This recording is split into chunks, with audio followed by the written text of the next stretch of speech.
గురుగారు ఇప్పుడు చాలా మంది రత్నాలు అవి పెట్టుకుంటూ ఉంటారు వాళ్ళ జాతకం బట్టి ఆస్ట్రాలజర్ ఇచ్చారు అని. అయితే అలాగే ఇంకొంతమంది అసలు ఈ జాతకులు అసలు ఎటువంటి రత్నాలు కూడా పెట్టుకోవద్దు అని చెప్తూ ఉంటారు. అసలు ఏ పర్పస్ని చూసి ఆ ఆ రత్నాలు అనేవి సజెస్ట్ చేస్తూ ఉంటారు అంటారు? తప్పకుండా అమ్మ. ఫస్ట్ ఆఫ్ ఆల్ ఏంటంటే అసలు మన రత్నం ఎందుకు పెట్టుకుంటున్నాము ఈజ్ మోస్ట్ ఇంపార్టెంట్. అన్ని రత్నాలు పెట్టకూడదు. ఇప్పుడు చూడండి, నాకు ఏముంది, ఓన్లీ డైమండ్ ఉంది. అన్నీ లేవు కదా, నేను 10 పెట్టుకోలేదు. చాలామంది తెలియక మొత్తం వేళ్ళకన్నీ పెట్టేస్తారు. అట్లా పెట్టకూడదు. ఒకటి పాయింట్ నెంబర్ 1. రెండవది ఏంటంటే అసలు మీ పర్పస్ ఏమిటి, అసలు రత్నం ఎందుకు పెట్టుకుంటున్నారు? నిజంగానే రత్నశాస్త్రం అనేటువంటిది ప్రామాణికంగా ఉందా? అసలు ఎక్కడుంది? అగ్నిపురాణం అనేటువంటి శాస్త్రంలో, అగ్నిపురాణంలో ఉంది, రత్నశాస్త్రం ఉంది. ఆ రత్నశాస్త్రం అందులో ఏం చెప్పబడింది అంటే, చిన్న ఎగ్జాంపుల్తో చెప్తాను నేను మీకు. ఇప్పుడు మీరు ఉన్నారు, సంథింగ్ ఏదైనా వైటమిన్స్ తగ్గాయి మనలో, లేకపోతే ప్లేట్లెట్స్ తగ్గాయి, బ్లడ్ సెల్స్ తగ్గాయి, దాని తగ్గట్టుగా ఫుడ్ తీసుకుంటాం. క్యారెట్స్ తినండి, బీట్రూట్స్ తినండి అంటారు, బాగా బ్లడ్ సెల్స్ తగ్గుతాయి, బ్లడ్ తగ్గిందంటే. లేదా ప్లేట్లెట్స్ తగ్గితే సంథింగ్ కొన్ని క్యాప్సూల్స్ వాడతారు కొంతమంది, కొన్ని వెజిటబుల్స్ కొన్ని తింటారు, రకరకాలు ఉంటుంది. అంటే ఏమిటి, మనలో ఏదైతే ఎనర్జీ కావాలో అది మనం తీసుకుంటాం. ఓకే. అయితే ఇక్కడ రత్నం దగ్గరికి వచ్చేసరికి ఏంటంటే, మీ జన్మజాతకంలో మీరు దేని గురించి తపన పడుతున్నారు? డబ్బులు రావాలని తపన పడుతున్నారా? లేకపోతే ఉద్యోగం రావాలని తపన పడుతున్నారా? వివాహమా?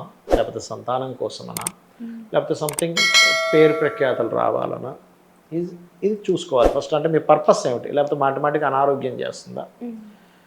ఈ పర్పస్ని బట్టి రత్నం పెట్టుకోవాలి. అయితే ఆ రత్నం ప్రతిసారి రత్నంతో నెరవేరదు.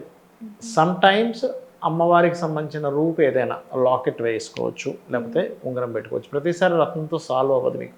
నాకు చాలామంది వచ్చి అడుగుతుంటారు, ఏమంటే మీరు రత్నం కూడా ఇస్తారు కదా, ఇవ్వండి అంటే నేను మీకు ఏది సరిపోదు, వద్దని చెప్పేస్తాను. ఇదేంటి సార్ మీకే అమ్ముడుపోతుంది కదా అంటారు కొంతమంది. అమ్ముడుపోతుందని నేను అమ్మేస్తే ఎట్లా? నాకు 1000 రూపాయలు 500 ఎంతో వస్తుందని దాని మీద మిగులుతాయని నేను అమ్మేసి ఇవన్నీ పంపించేస్తే శాస్త్రం మొత్తం మీద చిన్న చూపు, అంటే శాస్త్రం లేదనే ఫీలింగ్ వస్తుందిగా, శాస్త్రాన్ని పాడు చేయకూడదు కదా.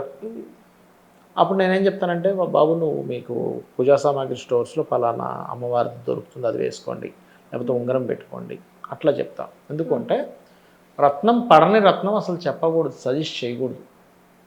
అది ఎలాంటిదంటే, పడనటువంటి ఫ్రూటో, పడనటువంటి కూరగాయో, పడనటువంటి ఏదైనా పదార్థం తింటే మనకి ఎట్లా ఎలర్జీ ఒక రకంగా అవుతుందో, అది దానివల్ల ఉపయోగం ఉండదు. అందుకని అస్సలు పడవు కొంతమందికి రత్నాలు. అలాంటప్పుడు వాళ్ళకి సజెస్ట్ చేయకూడదు. ఎందుకు పడవో చెప్తాను. ఏ ప్లానెట్ కూడా రత్నం ద్వారా ఎనర్జైజ్ అయ్యేది ఉండదు వాళ్ళ చార్ట్లో. కొంతమందికి రత్నం ద్వారా ఎనర్జైజ్ అవుతుంది. మీరు అనొచ్చు ఏమిటంటే అసలు అట్లా ఎట్లా ఎనర్జైజ్ అవుద్దని. పాతకాలంలో జ్యోతిర్వైద్యం అని ఉండేది. అంటే జ్యోతిష్శాస్త్రము వైద్యము కలిపే ఉండేది. అప్పట్లో ఏం చేసేవారంటే రత్నాలని భస్మం చేసి వాళ్ళకి తినిపించేవారు. రత్నాన్ని స్వీకరించేవాడు మనిషి. అంటే ఇలా డైరెక్ట్గా కాదు, దాన్ని భస్మం చేసి ఒక మెడిసిన్లో కలిపి ఇచ్చేవారు. అప్పుడు వాళ్ళు రోగాన్ని తగ్గించేటువంటి రత్నం ఏముందో చూసుకొని దాన్ని బట్టి ఇచ్చేవాళ్ళు, వాళ్ళకి రోగం తగ్గేది. ఓకే. ఇక్కడ మీకు ధనాన్ని ఇచ్చే రత్నం ఏది ఉంది? మీరు ధనం కోసం చూస్తున్నారు, ఫైనాన్స్ని ఇచ్చే రత్నం ఏదైనా ఉందా అసలు మీ జాతకంలో చూసుకోవాలి. అది గురువు ద్వారా వస్తుందా, బుధుడా, రేవా చూసుకోవాలి. అది రావట్లేదు, సరే ఇంకెట్లా ఉంది? లక్ష్మీ ప్రాప్తిని ఇచ్చేది పంచమాధిపతికి సంబంధించిన రత్నం ఏదైనా ఉందా, లేదా లాభాన్ని ఇచ్చే, లేదా భాగ్యాన్ని ఇచ్చేది, ఇట్లా చూసుకోవాలి. ఇవేవి దొరకట్లేదు మనకి, అన్నీ ఏదో పాపగ్రహంతో వెళ్ళి కనెక్ట్ అయిపోయింది, ఆ గ్రహంతో కనెక్ట్ అయింది, ఇట్లా వస్తుంది. అలాంటప్పుడు వీళ్ళు రూపు ధరించడం బెస్ట్, లేదా రుద్రాక్ష అయినా ధరించవచ్చు. రుద్రాక్షకి సైడ్ ఎఫెక్ట్స్ ఉండవు, కానీ రత్నం మాత్రం మీకు పని చేయకపోతే వేస్ట్. అది అన్ని డబ్బులు పెట్టుకొని. ఇక్కడ ఏంటంటే చాలామంది ఏమనుకుంటారు, రత్నం వాళ్ళ జన్మజాతకంలో ప్లానెట్ ఏదైతే పాడైపోయిందో ఆ పాడైపోయిన రత్నం వేసుకోవాలనుకుంటారు. కాదు. ఎలా అంటే చెప్తాను చూడండి. ఇప్పుడు మీకు ఒక 2-3 టైప్స్ ఆఫ్ వెజిటబుల్స్ మీ ఇంట్లో ఉన్నాయి, వంకాయలు, టమాటాలు, సంథింగ్. అందులో పాడైపోయిన వండుకుంటారా, మంచిది తింటారా? మీరు మంచివి ఫ్రెష్గా ఉన్నాయి తింటాం. పాడైపోయిన తింటే అది టేస్ట్ సరిగ్గా రాదు. అది లోపలికి వెళ్ళినప్పుడు కొంచెం ఫుడ్ వల్ల ఏదైనా అవ్వచ్చు, లాట్ ఆఫ్ ఇది ఉంటుంది. అన్నం పాడైపోయింది తినం కదా మనం, అది తింటే సంథింగ్ ప్రాబ్లం అవుతుంది. ఫ్రెష్గా అప్పుడే వండిన అన్నం అయితే తింటాం. అట్లాగే రత్నంలో కూడా ఏది బాగుంది నవగ్రహాలలో 2 ఛాయాగ్రహాలు మిగతా సూర్యుడితో సహా మిగతా ఈ 7 ప్లానెట్స్ ఏ ఉన్నాయో అన్నిట్లో ఏది బెస్ట్గా ఉందో చూసుకోవాలి. ఓకే. అది జనరల్గా మనం పెట్టొచ్చు. రెండవది ఏంటంటే ఈ బెస్ట్గా ఉన్న రత్నంతో పాటు మీ పర్పస్ ఏమిటి, మీరు ఎందుకోసం పెట్టుకుంటున్నారు రత్నం. అది రత్నం ఏదో రాయి కాదు, అది రత్నం. ఇది అగ్నిపురాణంలో చాలా స్పెసిఫిక్గా ఉంది. మీరు మీ యొక్క ఇదేమిటి, మీరు ఒక బిజినెస్ పెడదాం అనుకోండి, బిజినెస్లో మీకు కావాలా సపోర్టు. సో అప్పుడు మీకు మెర్క్యూరీ బాగున్నాడు, మీకు కూడా బిజినెస్ యోగం ఉంది, దెన్ అప్పుడు మీరు ఆ బిజినెస్ని మెర్క్యూరీ ఇస్తున్నాడా జూపిటర్ ఇస్తున్నాడా చూసుకొని దాన్ని బట్టి పెట్టుకోవాలి. అంటే ఏ ప్లానెట్ ఇస్తుంది. అలాగా మీ పర్సనల్ చార్ట్లో ఏ ప్లానెట్ చాలా నీట్గా ఉంది, ఏ ప్లానెట్ ఎఫ్లెక్ట్ అవ్వకుండా ఉంది, దానికి సంబంధించిన రత్నాన్ని పెట్టుకోవాలి. రత్నం ధరించేటప్పుడు కూడా ఆ రత్నాన్ని ఫస్ట్ తీసుకొని మీరు ఉంగరం చేంజ్ చేసేయచ్చు, లేకపోతే రత్నాన్ని డైరెక్ట్గా అయినా సరే గోమూత్రంలో ఒక రోజంతా, గోవు యొక్క పాలల్లో ఒక రోజంతా పెట్టాలి. ఒక రోజు గోమూత్రంలో, ఇంకో రోజు గోవు యొక్క పాలల్లో. ఎందుకంటే గోవుకి ఆ శక్తి ఉంటుందమ్మా, గోవు యొక్క పాలకు ఆ శక్తి ఉంటుంది, ఆ ఎనర్జీ ఉంటుంది. అది కూడా దేశీవాళిగా కవ్వు.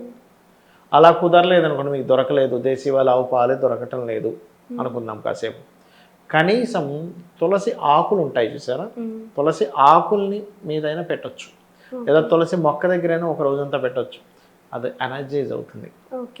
దాని తర్వాత మీరు దాన్ని రింగ్ చేయించుకున్నారు, రింగ్తో సహా కూడా పెట్టుకోవచ్చు. దాని తర్వాత ఏదైనా ఆలయానికి వెళ్ళి, ఇప్పుడు రవిది పెడుతున్నారు అనుకోండి, ఆదివారం నాడు ఉదయం 6:37 లోపల, చంద్రుడిదైతే సోమవారం, గురువుదైతే గురువారం, బుధుడిదైతే బుధవారం. అంటే రత్నం రవి అంటే కెంపు ఆదివారం, ముత్యమైతే సోమవారం, మన పగడం అయితే మంగళవారం, గురువుది కనకపుష్యరాగం అయితేనేమో గురువారం, పచ్చ అయితే బుధవారం, నీలం అయితే శనివారం, అదేవిధంగా గోమేధికమైనా సరే శనివారమే, వైడూర్యం అయితే మంగళవారం, అండ్ ఈ రకంగా వజ్రం అయితే శుక్రవారం.